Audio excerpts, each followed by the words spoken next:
Mr. President, I ask unanimous consent the quorum call be lifted. Without objection. Mr. President, I'm on the Senate floor today as we are beginning the process for this fiscal year of us considering appropriation bills. As this process works, there are 12 subcommittees in the Appropriation Committee. We report out 12 bills, presumably, and we're doing that.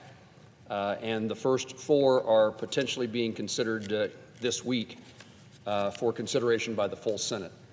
Sometimes there's criticism about the appropriations process, and people who are not members of the committee feel left out.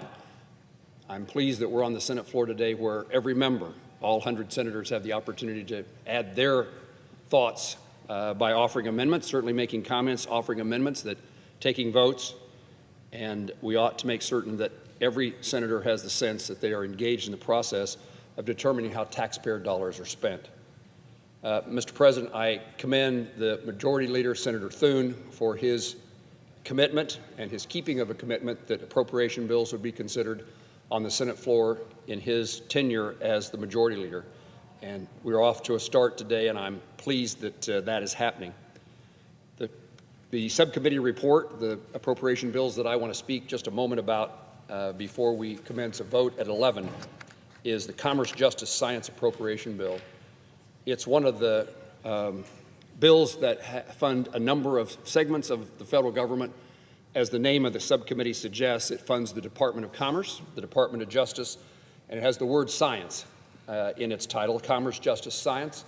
Science is generally thought of as NASA, NOAA, and NSF, National Science Foundation. And our legislation that has been reported out of the subcommittee and reported now out of the full committee passed with every member of the committee on the Republican side voting in favor of it, and about 4, and I think the number is 4, members of the minority party, Democrats, voting for this bill as well. The attempt has been made to, as it takes 60 votes to pass a piece of legislation on the Senate floor by our rules, the attempt has been made to make certain that this is a bill that has bipartisan support, and it does. This legislation is important to the country for a number of reasons, but I would highlight a few. The Department of Justice in particular is where law enforcement, our battle against fentanyl, for example, our battle against crime that is rampant in many cities across the country, and our efforts to defeat our efforts to defeat the battle against violence in our country is directed at the federal level by the Department of Justice. They do so with the various federal agencies, the DEA, the ATF, the U.S. Marshals, and the FBI, but they often work, and I'm glad they do, in conjunction with our local sheriffs and police departments across the country. And this bill funds law enforcement at the federal level and continues to encourage and provide resources for law enforcement, police departments in our local communities, sheriff's departments in our local counties, for their efforts to work together with the federal agencies, the DEA, the FBI. That is the way that we fight crime and have success in this country, is state, local, and federal law enforcement working together. This bill also funds the efforts at the Department of Commerce, particularly in this case related to trade, as President Trump is negotiating with various countries for resolution of tariff issues.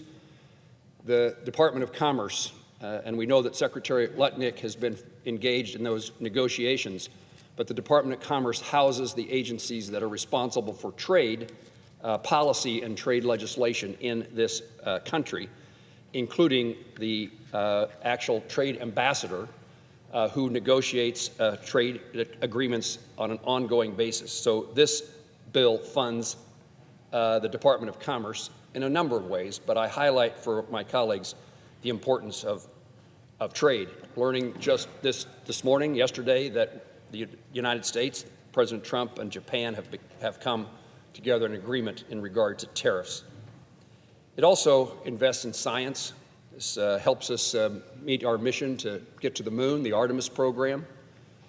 We have a goal of making certain that the United States of America is on the moon before the Chinese, returns to the moon before the Chinese, and this legislation funds NASA in a way to continue the efforts to support the Artemis program and then reach further, as the President has indicated his desire to see the United States travel to Mars and explore further regions of outer space. This legislation also, I highlight and offer my concerns and condolences to my colleagues from Texas in particular, but across the country who've had weather-related circumstances that has caused tragedy across our nation. This Commerce, Justice, Science bill in the science category funds NOAA, and we're making certain they have the resources to make certain we preserve and save life. This all was done in a way that was designed to make certain that we met our responsibilities to the American taxpayer and we were fiscally responsible.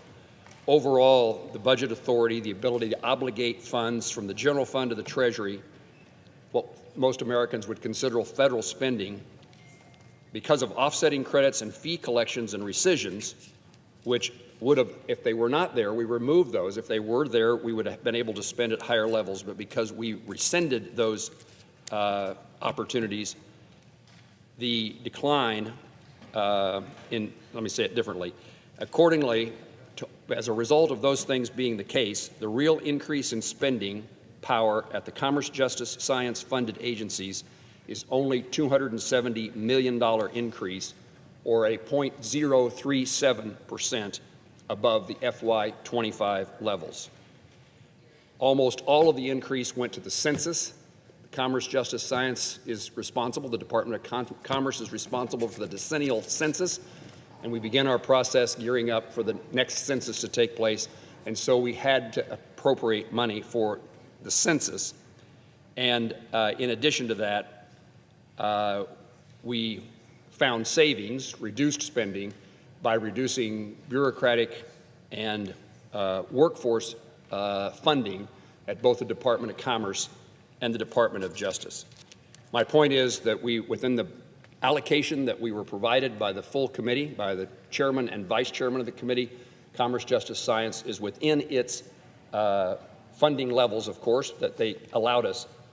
And while we prioritized the things we thought were most important, we also did so in a way that the increase in spending is less than 1%, and certainly way less than last year, and certainly less than the rate of inflation. Mr. President, I know that the 11 o'clock hour has come. I'm pleased to have conversations with my colleagues about moving this bill forward, and I yield the floor. Under the previous order, the Senate